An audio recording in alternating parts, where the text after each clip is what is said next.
नमस्कार। स्वागत है आपका फिर से एस्ट्रो विद्या मंदिर के इस चैनल में और एक नई वीडियो के साथ आज हम आपके साथ फिर हाजिर हुए हैं। और आज हम जो आपको बताने वाले हैं वह बताने वाले हैं कि हमारे हिंदू धर्म में किन जीवों को पालने के लिए मना किया गया है खास तौर पे। और इसका मैंने एक शॉर्ट वीडियो भी रिसेंटली पहले कुछ डाला हुआ था जिसे काफ़ी लोगों ने पसंद किया और कुछ लोगों ने जानना भी चाहा है कि कहाँ लिखा है। मैं उस पुराण के बारे में या उस पुराण के संदर्भ के बारे में मैं आपको बताना चाहता हूँ।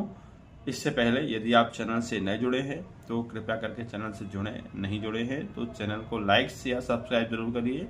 और कोई अच्छी यदि ज्ञान की चीज़ आपके नॉलेज में मिलती है, आपको प्राप्त होती है, तो उसे सहेज के रखिएगा और लोगों तक भी शेयर करिएगा। सनातन धर्म की परंपरा, सनातन धर्म में, हिंदू धर्म में, पुरातन हमारा जो धर्म है इतने हजारों साल पुराना, उसमें हर एक चीज़ की व्याख्या बारीक से की गई है। बस देरी है उसको समझने की और पढ़ने की, जो आज के समय में हर एक युवा के पास नहीं हो पा रहा है।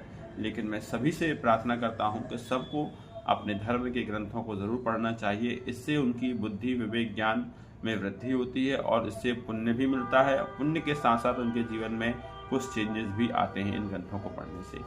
आज के समय में ध्यान रखिएगा, जितने भी लोग महान हुए हैं, जितने भी लोग अच्छे ऊंचे दर्जे के हुए हैं, उन्होंने सब ने ग्रंथ का और स्तमन किया है, सनातन धर्म को समझा है, अध्ययन पठन पाठन किया है और अपने जीवन में उसको उतारा है, क्योंकि ये हमें मार्ग बताते हैं, रास्ता बताते हैं।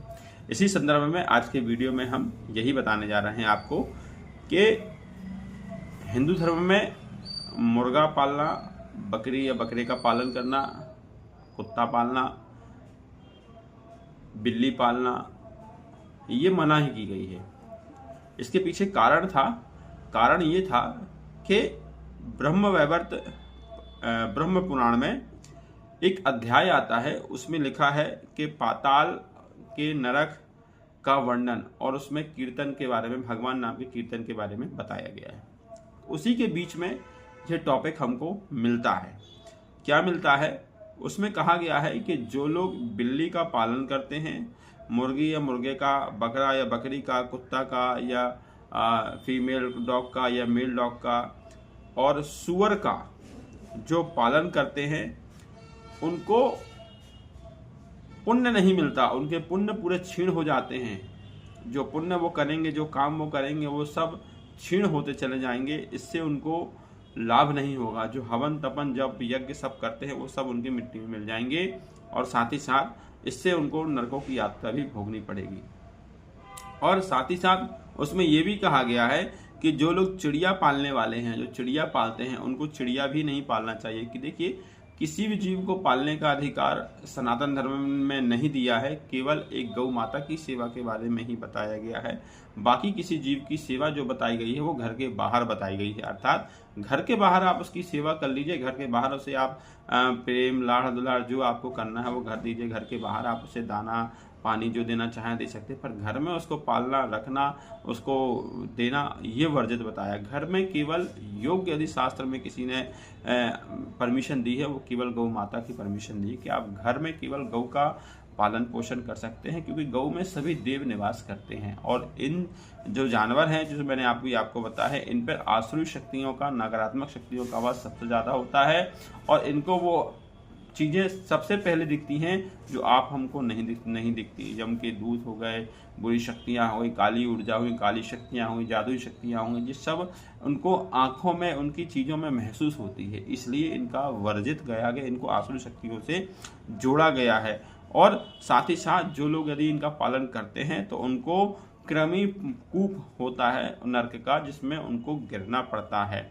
ये ध्यान रखिएगा, ये वर्णन है, ये ब्रह्म पुराण के एक अध्याय है, उसमें बीच में आपको मिलेगा पाताल नरक का वर्णन में, नरक के वर्णन में इसका वर्णन है। इसलिए आप सभी से प्रार्थना है, यदि आप सनातन धर्म से जुड़े हैं, हिंदू धर्म से जुड़े हैं और चीज़ों को मानते हैं, स्वाध्याय करते हैं, वेदों का पाठन का अध्ययन करते हैं, अच्छा रखते हैं, तो इन चीज़ों से आप जो है घर में आप इनको पनाह नहीं दीजिए। घर के बाहर आप इनकी जितनी चाहे उतनी सेवा करिए।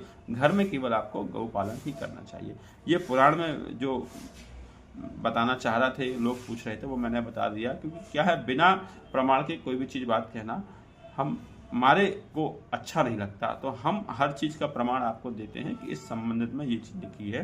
तो आप भी चाहें तो इसको ब्रह्म पुराण खोलकर पढ़ सकते हैं, विस्तृत चर्चा इसमें की गई है। और एक बात और कही गई है इसमें कि जो ब्राह्मण रंगमंच पर नाच कर अपनी जीविका चलाते हैं, अपना पैसा कमाते हैं, उनको भी नरक में जाना पड़ता है, उनको भी नरक में भेजा जाता है। ऐसा वर्णन भी इस नरकों की यात्रा में इसका वर्णन है, आप इसमें पढ़ सकते हैं। और कहीं भी आपको लगता है कि कोई त्रुटि हो तो आप उसको स्तवन कर सकते हैं। वीडियो में बस इतना ही। वीडियो में बताने का तात्पर्य यही था कि पुराण का मैंने नाम बताया और चैप्टर का अध्याय बताया। वीडियो यदि आपको अच्छी लगी हो तो लाइक शेयर सब्सक्राइब जरूर करिएगा और लोगों को सही जानकारी बताइएगा ताकि लोगों का मार्गदर्शन हो, क्योंकि सोशल मीडिया में आजकल भटकाव वाली चीज़ें और बुरी चीज़ें सबसे ज़्यादा चल रही हैं। इनसे हमेशा दूर रहिए और सत्य पर हमेशा टिके रहिए। धन्यवाद।